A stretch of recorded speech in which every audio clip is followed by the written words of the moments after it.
The studio hums like a half-sleeping animal, its soundproof walls breathing against us.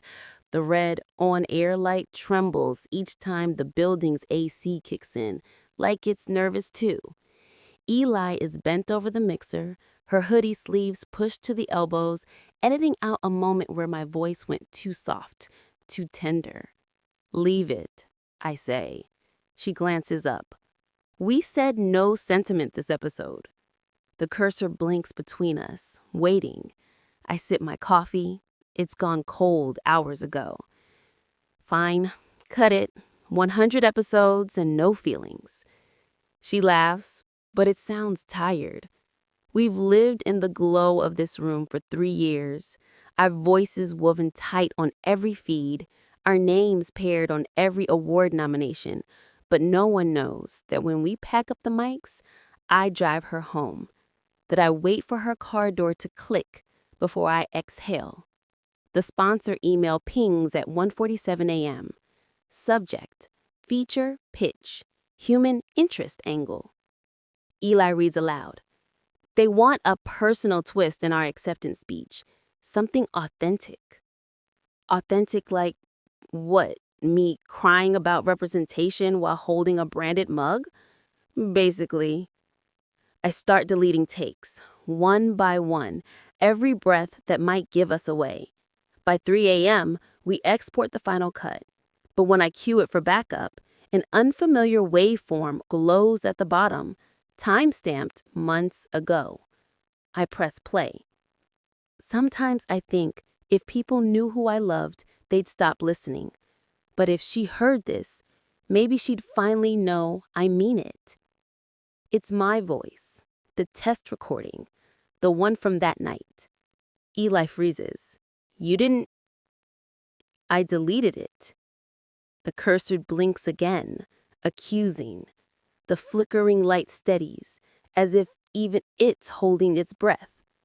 We strip the file from the session, scrub the metadata, start the export again. But when the intern uploads our submission for the award committee, she sends the wrong version. Our ghost goes public. For a moment, neither of us moves, just the low whine of the cooling fan and the faint hum of something already spiraling beyond control. The next morning, Eli's phone explodes with the notifications. The awards committee posted a teaser, "Inside the Making of Quiet Frequency." There's a 20-second audio clip, my voice saying, "If she heard this." The words feel foreign until I realized they were mine. We race downtown to the committee's office, the smell of rain and overcooked espresso clinging to the lobby. My badge won't scan at security. Eli smooths her hair, smiles too wide, and says, "We're finalists. We just need to update a file." Inside, a production intern tells us, "Everything's queued for Friday's live segment. The feed's locked." "Locked?" I echo. "Once scheduled, only the admin can override, and she's in New York for the week." The studio clock blinks Friday, 20:00, live, at the top of every screen. The soft clock starts ticking in my ribs. We try everything, bribing sound techs, swapping drives. Eli even distracts security so I can slip into the server room, pulling cables like arteries. But the interface auto-restores each file with a mirror copy. Then we find clue B, the forged visitor's log. Someone accessed our studio at 2:03 a.m. under a fake name, Listener X. "Sabotage," she mutters. "Someone wants us exposed." She looks at me as if I might already know who. I don't answer. By late afternoon, the rain turns to smog yellow light. I record a fake promo to distract the sponsor while Eli scrambles for damage control. Her voice on the phone, measured, careful, reminds me of how we live. One half in truth, one half in static. When we finally stop, it's 11:57 p.m. My hands smell like solder and stress. Maybe it's fate, she said softly. I laugh without sound. Or a glitch. Somewhere behind us, a monitor loops the countdown again, live in 48 hours. And in the reflection of the screen, her eyes look almost relieved. By Thursday, our show sounds hollow. Every edit feels like translation. How to make love sound platonic. We've stopped finishing each other's sentences on air. The audience calls it tension. They're not wrong. At noon, the forged log becomes the newsroom rumor.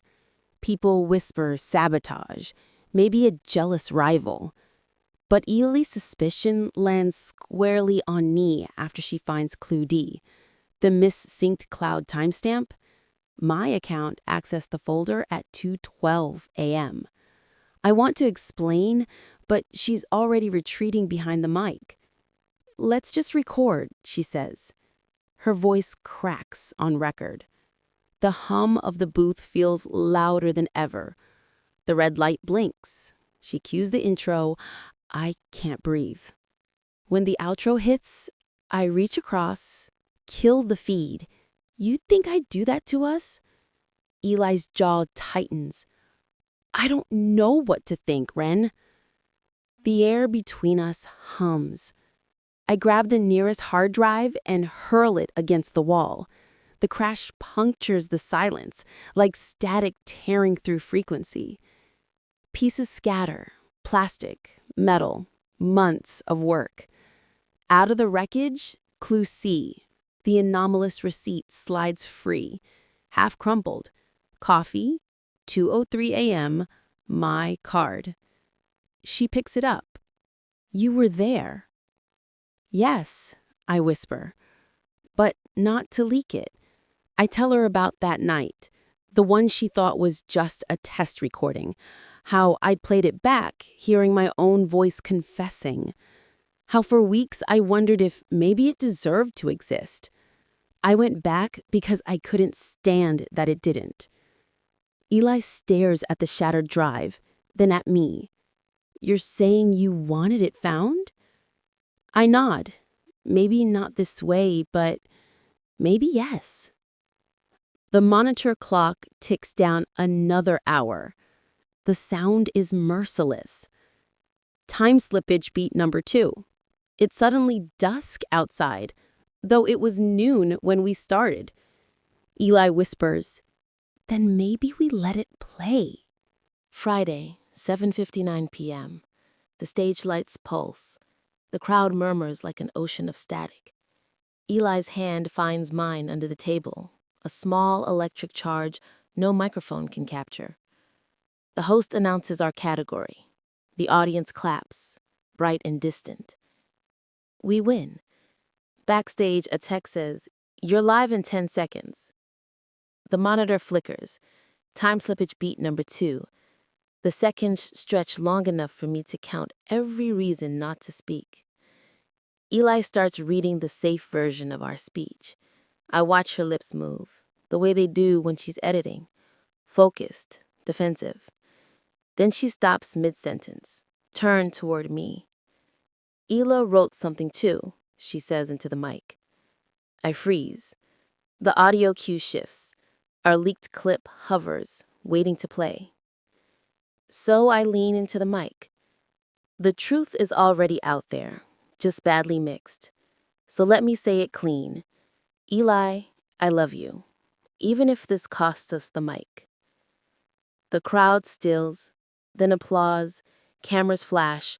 The leaked confession plays over the speakers, not as a scandal, but as harmony. Our sponsor rep is somewhere backstage, probably hyperventilating, but Eli's smiling, and for the first time, it doesn't feel like performance. The forged visitor log, our red herring, was never sabotage. It was fear, leaving false footprints to hide our own. We step off stage, remove our headsets. The applause fades into a distant hum, the same pitch as the studio that started it all. Outside, the night smells of rain on hot wires. Eli squeezes my hand once, grounding me. For a breath, we stand there. Two voices, finally in sync, no editing required.